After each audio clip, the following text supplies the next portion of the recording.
Estamos con el ex procurador anticorrupción Cristian Salas. Con él vamos a conversar sobre este asunto que parece un lío de procuradores, pero la verdad es que es un lío de país, ¿no? Se expresa en lo que acaba de hacer Amado Benco y en lo que antes ya validó también el señor Ramírez.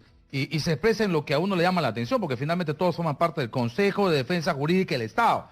Y yo me imagino que mínimamente lo que hay que pedir es unidad de criterio en ese consejo. Qué gusto saludarle, señor Salas. ¿Cómo está? Buenos días. Bueno, mis primeras apreciaciones son, a modo personal, mi respaldo al procurador Enco. Lo tengo que respaldar y voy a sustentar por qué. Al procurador Enco. Claro, porque claro con Cristian hemos discutido acá sobre el acuerdo de colaboración eficaz hace rato. Voy a explicar por qué. Sí, lo primero, como dice Manuel, es correcto. El tema Odebrecht y en específico el tema de este acuerdo con la empresa Odebrecht generó desde hace mucho tiempo ya un debate a aquellos que estaban en favor y en contra. Lo peor que pudimos hacer como país fue decir los que están en contra de ese acuerdo son pro corrupción y los que están a favor son los que están empujando la lucha anticorrupción. Eso fue lo peor que pudimos hacer, porque bajo ese argumento apañamos y justificamos todo lo que el equipo especial Lavajato hacía. Y señores, estamos en el Perú, y en el Perú no hay ni blanco ni negro. Hay funcionarios que hacen cosas bien, pero también que se equivocan. Y aquí nosotros que tenemos que poner las cosas claras. En el caso de Odebrecht, el legislativo, el ejecutivo, la fiscalía, utilizaron una normativa implementada para viabilizar algo que nunca antes había ocurrido acá, que era colaboración con empresas. Tú no puedes negociar con la empresa una colaboración porque la empresa no comete el delito. Son los empresarios, los directivos. Segundo, se alteró la esencia de la reparación civil, de solidaria, que es en cualquier proceso penal, a mancomunada, es decir, por partes. Eso nunca había ocurrido acá, va incluso contra las reglas del actual proceso penal. Tercero, se permitió que esta empresa continuara trabajando sobre pretexto de resguardar intereses económicos del país, cuando en otras legislaciones lo que ha procedido es administración provisional de la empresa por parte del Estado. O sea, tremendas irregularidades y claras ventajas a través de normativa que han generado esto que ahora tenemos, que es un entrampamiento. ¿Por qué? Porque tenemos a un procurador, Amado Benco, que dice, acá ha habido irregularidades, pero tenemos de otro lado a alguien que dice, no, yo procedí conforme a lo que la ley me autorizó. Yo hice mis cálculos conforme a lo que la ley me dio. Y claro. Que es verdad. Y claro, esa ley autorizó esto, generó este marco, pero claro, esa ley está mal dada. Y entonces ahora tenemos, no, yo procedí conforme a ley y además este acuerdo ha sido homologado. Claro, la jueza no le quedaba otra que seguir lo que la ley establecía. Pero en pero pudo contexto, observar la jueza.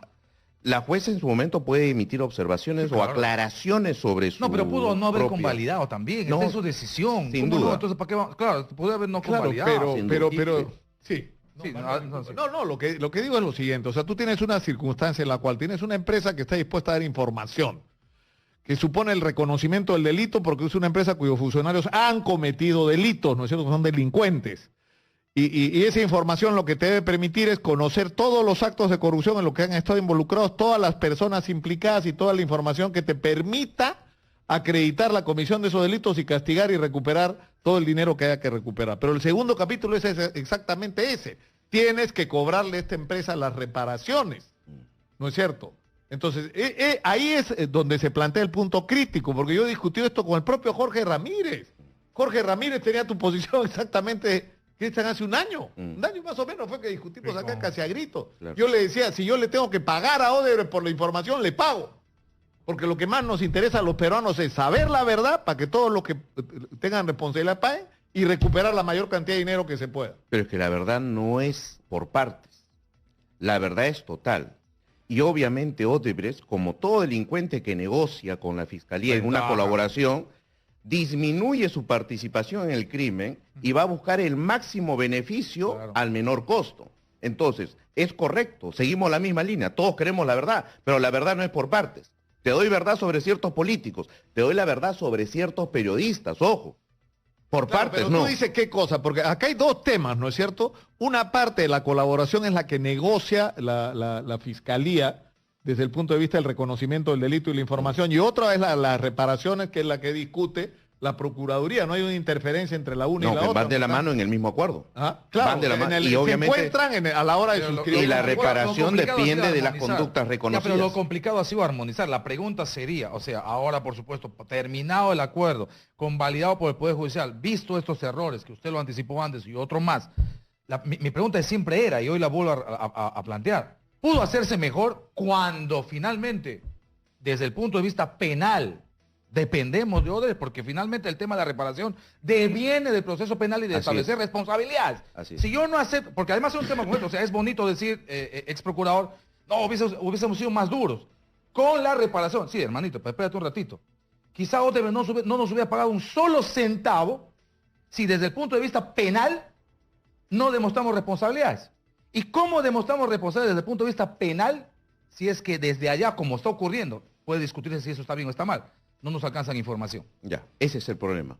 Fiscalía desde un primer inicio en el Perú empezó a depender de la información de los colaboradores. En lugar de Fiscalía desarrollar una estrategia que le permita encontrar por sus propios medios y con la información del extranjero esos medios probatorios, Fiscalía hizo lo más fácil. Y ojo, eso lo conversó con varios fiscales. La estrategia fue el extranjero, esos medios probatorios, Fiscalía hizo lo más fácil. Y ojo, eso lo conversó con varios fiscales. La estrategia fue, vamos por el camino corto, declaraciones, nos sometemos a esas declaraciones y en base a eso iniciamos los procesamientos. Tremendo error. En las colaboraciones eficaces el fiscal primero consigue prueba contra esa persona, lo acorrala y ahora sí, me siento a negociar contigo. Bueno, en Brasil la secuencia fue esa, ¿no es cierto? O sea, cuando Marcelo Odebrecht estuvo en la cárcel, Empezó dijo, me recién a hablar. rindo. Sí. Me rindo, porque era el principal enemigo digamos, de la lucha contra la Aquí corrupción, ¿no? Partimos de ese error. ¿Te acuerdas que lo Ahora, conversamos? claro, Partimos pero de ese error. Ya, pero Ahora, ya estamos en una situación, o sea, ¿qué debió hacerse al comienzo? Lo que debió hacerse al comienzo era declarar la administración judicial de todas las empresas que estaban involucradas en las investigaciones. Ahora, ¿qué es lo que detuvo eso? Que Odebrecht no estaba sola, pues, que estabas interviniendo consorcios donde estaban los señores de Graña y Montero, los de las otras constructoras, otras empresas, montones de empresas peruanas del Club de la... O sea, te enfrentabas a una situación sobre la que no se quiso tomar la tú lo has dicho, responsabilidad. no se quiso tomar la responsabilidad. Eso fue decisión del Ejecutivo, del gobierno de turno. ¿Y cuál era el contexto? PPK. En ese contexto, esa decisión, enfrentarse a eso, ¿se iba a tomar? No, pues si PPK estaba vinculado a todo esto. Y en ese momento lo dijimos, PPK va a estar procesado. Ahora, nosotros tenemos aquí algunos casos específicos que han seguido otros caminos, ¿no? Lo que ha hecho Avia, lo que ha hecho Chirre, desde el Ministerio Público.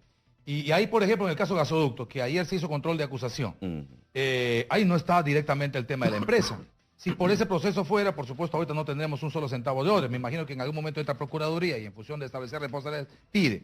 El otro tema, en el caso de Chirre, en el tema de la carretera San Luis-Chacas, ahí hay 12 millones, que termina siendo también un ridículo y no estamos diciendo nada. En el tema de aquí, de Protransporte y de Lima, recién están en el proceso de ponerle o solicitar que se le incluya como tercero civilmente responsable a Odebrecht. Es decir, son procesos mucho más largos y yo no sé si sean los mejores, porque en el resultado yo veo que en términos de dinero o en términos de reparación casi no veo nada.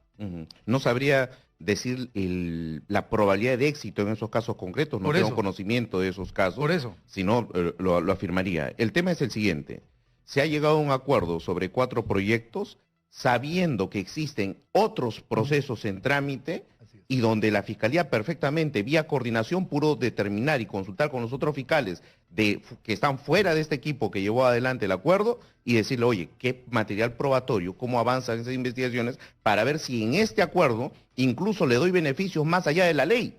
Porque si bien la ley 3737 da ciertos beneficios altos a la empresa, y en este acuerdo incluso se le eximió de la aplicación de la ley en ciertos sentidos, dándosele aún más beneficios. Yo como fiscal de ese equipo, lo que hubiera hecho es simple, oye, tú que tienes otros procesos, ¿cómo van esos procesos? ¿Hay niveles de probanza en esos casos? Para no darle tantos beneficios acá. Ya, pero escúchame, pero igual la solución que encontró el equipo de Vela fue inteligente, porque el acuerdo establece, o sea, ¿qué reconoce Odebrecht en el acuerdo? Metro de Lima, interoceánica, vía Costa Verde del Callao y evitamiento de Cusco. Pero dice que está obligada a Odebrecht a dar información veraz, otorgar pruebas de todos los otros procesos en los que podría estar implicado. Entonces, ¿qué ha pasado? Fuera de la colaboración y agregándose a ella, Chaca San Luis, entregaron información, están pagando reparación. Información sobre financiamiento de campañas electorales, los arbitrajes, el asunto del gaseoducto, Olmos, ahorita lo que pasó en Brasil, la información sobre César Villanueva y la carretera de San José de Sisa. Es decir, nada de esto estaba, entre comillas, dentro del acuerdo, pero sí estaba, pues. Ya. Sí estaba como obligación, o sea, te voy a poner una por una las obras en las que has participado y me vas a tener que decir la verdad y me faltó agregar acá Rutas de Lima. En Rutas de Lima también se pagó comisión. Una previsión, Nicolás. A la suscripción del acuerdo, formalmente, hay incluso informe de Hamilton Castro, que Odebrecht no reconocía gasoducto. Y textualmente, pese a que tenía la obligación de decir la verdad, como tú dices, claro, decía, pero ahora yo que, no acepto. Claro, pero, yo no acepto pero luego de haber firmar pagado la colaboración, el asunto cambió. Porque cuando firma la colaboración tiene el compromiso de decir la verdad. Entonces, hace 2 años dijo que no, pero después de la firma del acuerdo le pregunta lo mismo y dice sí. Dice no. Sí. Es que es un preacuerdo, acuérdate.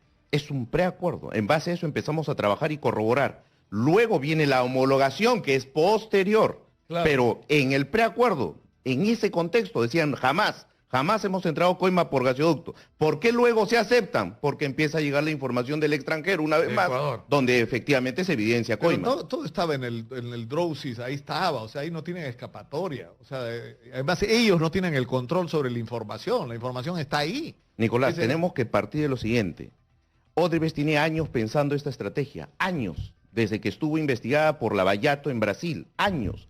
Ellos ya se han proyectado una estrategia a nivel macro regional. Lo mismo que están haciendo acá, lo están haciendo en otros países. La misma estrategia, asegurarse colaboraciones y buscar impunidad. Es lo mismo. Entonces nosotros no podemos ser inocentes y decir, hay que impulsar a como dé lugar esto porque vas a ver que a la larga... ¿Cuál va a ser la consecuencia? Pues ese es el a la problema. larga la consecuencia va a ser la nulidad. Acuérdate lo que te ¿La digo. nulidad del acuerdo? Se va a anular Claro, este pero acuerdo. ¿Quién tiene posibilidad de anular el acuerdo? Tiene ejecutabilidad quizá, es decir, Odebrecht puede negarse He finalmente. escuchado a varios abogados venir a decir que ya es cosa juzgada y es inamovible. Señores, Ya. hasta la cosa juzgada se puede anular. Nulidad de cosa pero juzgada ¿sabes lo que fraudulenta. pasa, Cristian? Que eso, o sea, yo entiendo que hay gente que puede ser crítica con respecto a que cómo se han manejado las cosas y pudieron hacerse mejor, pero tienes en los hechos un acuerdo que te permite, en primer lugar, tener toda la información que tú requieras, toda, para saber todos los casos de corrupción, los nombres de las personas, etcétera, etcétera. Y en segundo lugar, tienes un mecanismo de cobranza, no solo de la reparación acordada en la colaboración,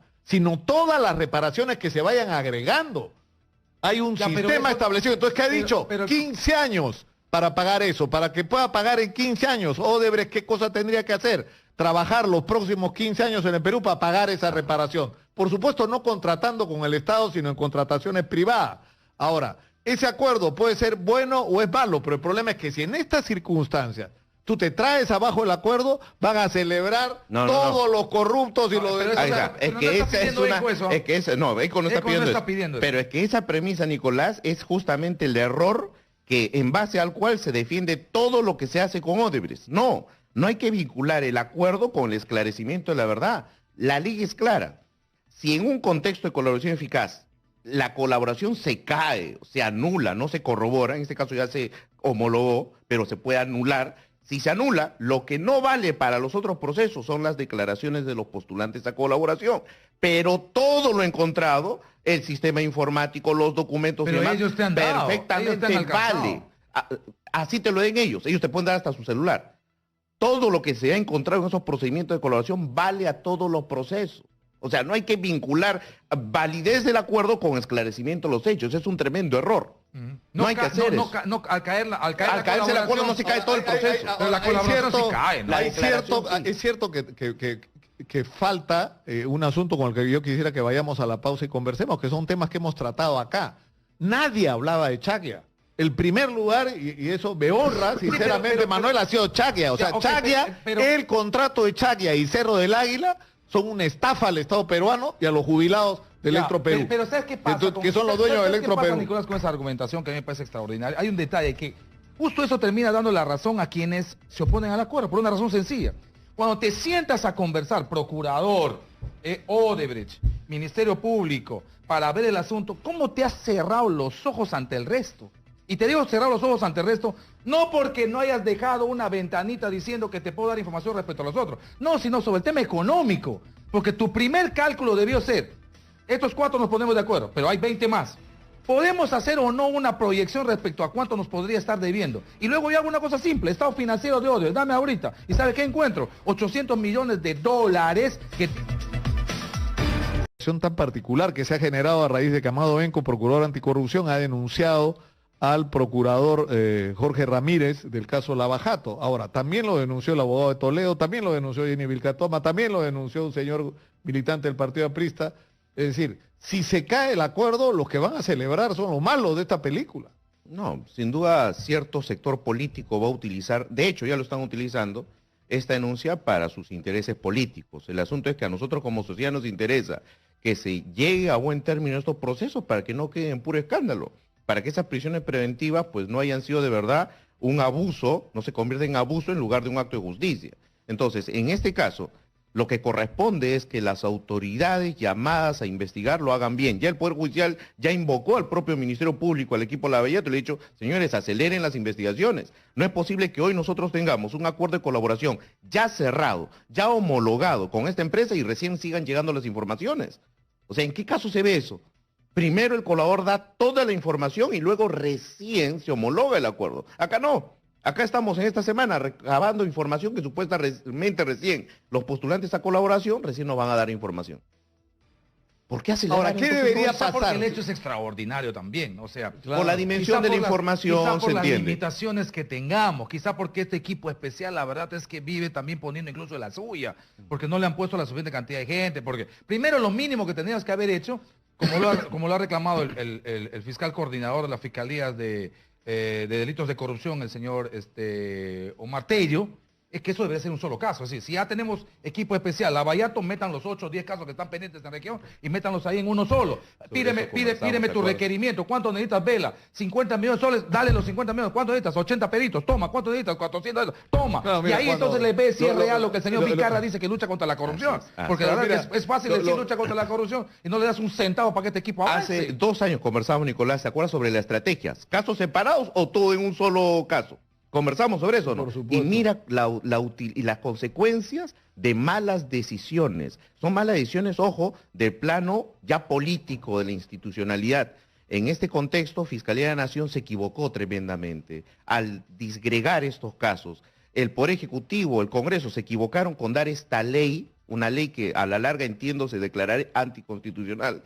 Y esto va a generar la caída del acuerdo. O sea, ese es el panorama que yo como profesional de derecho lo veo, ¿no? ¿Va a afectar el caso? Sin duda que lo va a afectar. Va a afectar el tremenda. caso. Mira, yo entrevisté al fiscal Reinaldo Avia, que me parece un peleador de esos, y cuando entré en su oficina, era una cosa impresionante, Por Cristian supuesto. Manuel.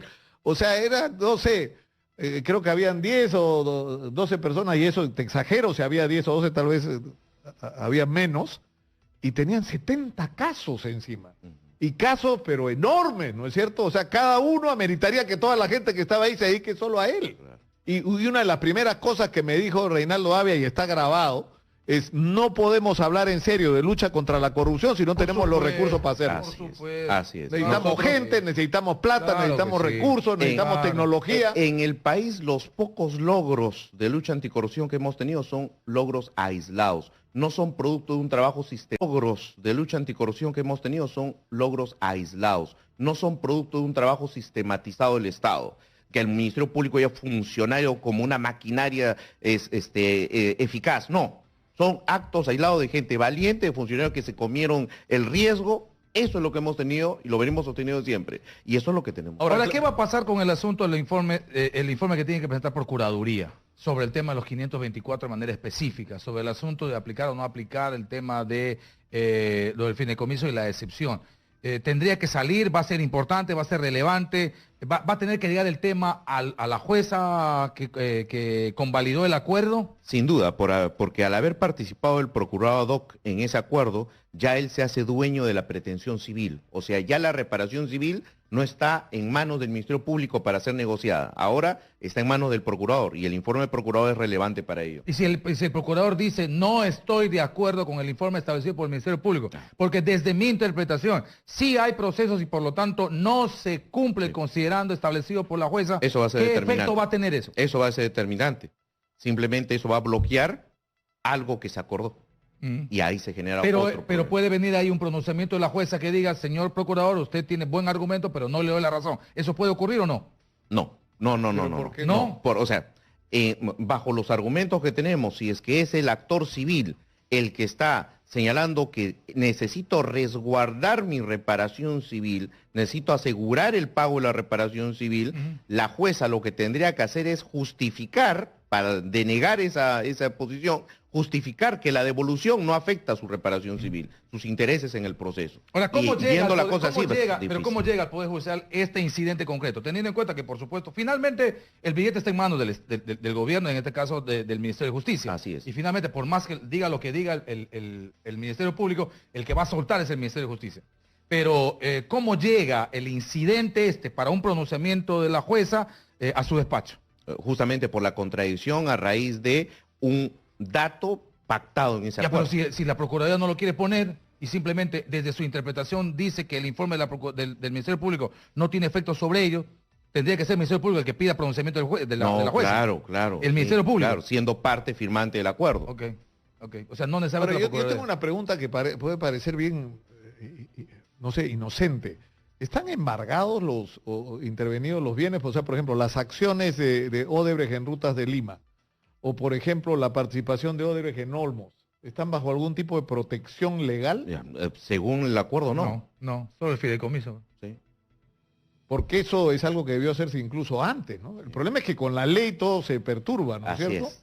Así es. La ley te dice inembargable, todo incluso le ordena a SUNAT levantar todo embargo por Claro, deuda porque tú tributaria. el asunto es que el Diario de Comercio publicó hoy día que el total de los activos de Odebrecht suma 278.9 millones de dólares y el total de lo que debe es 1.329. Pero no sé por qué no creo que esa cifra sea real. Dime, ¿está el asunto de gasoducto ahí? Ahí no está el gasoducto, No, pues, pero el problema porque es mira, que... en la denuncia que plantea ENCO, no creo que ese dato sea serio. En la denuncia que plantea ENCO plantea dos cifras. ENCO, y dice 869 millones de dólares de activos, que es más creíble, y 1.200 y pico de millones de dólares de deuda vencida. Esa es la situación financiera. Y es lo primero que tuviste que ver para establecer tu reparación, según lo que yo creo, porque ¿de dónde sacas correas si no hay cuero? Es cierto. ¿De dónde lo Es vas a cierto, pedir? Lo sin otro duda. es, la conclusión hubiera sido, no va a tener, ok, hay una forma de pagar. Nicolás plantea una, yo planteo otra. Hay una forma de pagar. Una es trabaja y otra es no, que se quede Claro, para mí el y yo me problema es que cobro eso tira- a 40 años que tú tenías de concesión, me los cobro yo. Y ya está. Yo he estado y eso hubiera sido una posibilidad. Esa libertad de negociación se pudo haber dado si esta ley no hubiera estado. La ley ató en manos al procurador y le dijo, toma esta fórmula y con eso negocia. A mí se acuerda. pero entonces, ¿cómo puedes procesar al procurador por haber hecho lo que la ley le establecía? O sea, Nicolás, no yo, tiene pie ni cabeza. como hombre de derecho, me pongo del lado de ese procurador. Yo veo esa norma, yo veo esas condiciones, o renuncio o denuncio. Por eso es que ahora él está denunciado, Inconstitucionalidad. porque uno tiene que cumplir, Omisión de ir de funciones. acuerdo a los El principios problema legales. es que yo creo que la discusión sobre el tema de la información se ha resuelto de una manera inteligente. Confiesa sobre 4, pero asumes el compromiso de contar la verdad sobre todo lo que yo te pregunte. Yo te empiezo a preguntar y me estás contestando. Todo lo que estamos sabiendo ahora es nuevo, todo. Y después cuando todo. calcula el daño y Ya, todo. ahora, el otro tema, porque yo creo que ahí sí se encontró una solución inteligente. El otro tema, ¿cuál es? El otro tema es, debió ser mejor, dime todo en una o no hay acuerdo, pero digamos, depende de la voluntad de ambas partes ya. Pero el segundo es cómo te voy a cobrar la reparación. Ese es el tema. ¿no? Claro. Entonces, ¿Dónde te cobran? ellos dicen, estoy quebrado, Ok. estoy quebrado. Entonces ya busquemos una fórmula, si estás quebrado, para que me pagues. ¿En cuántos años me vas a pagar? En 15, pero eso supone que va a tener que operar. No va a poder contratar con el Estado porque creo que eso no debería ocurrir, no debería permitir que ninguna de Pero estas sí estaba empresas... permitido, no está Bueno, permitido ahora por la eso sanción de estaba Odebrecht. abierto. Sí, estaba permitido. La ley lo permite y en el acuerdo así se establece. Muy bien. Muchas gracias a Gracias, Cristian Sales. gracias a ustedes. Y me apena que tu previsión sea que el acuerdo se va a caer porque los que van a celebrar, insisto, son los malos de esta película. Es la ley, la ley es la ley. Nos vamos a la pausa, regresamos.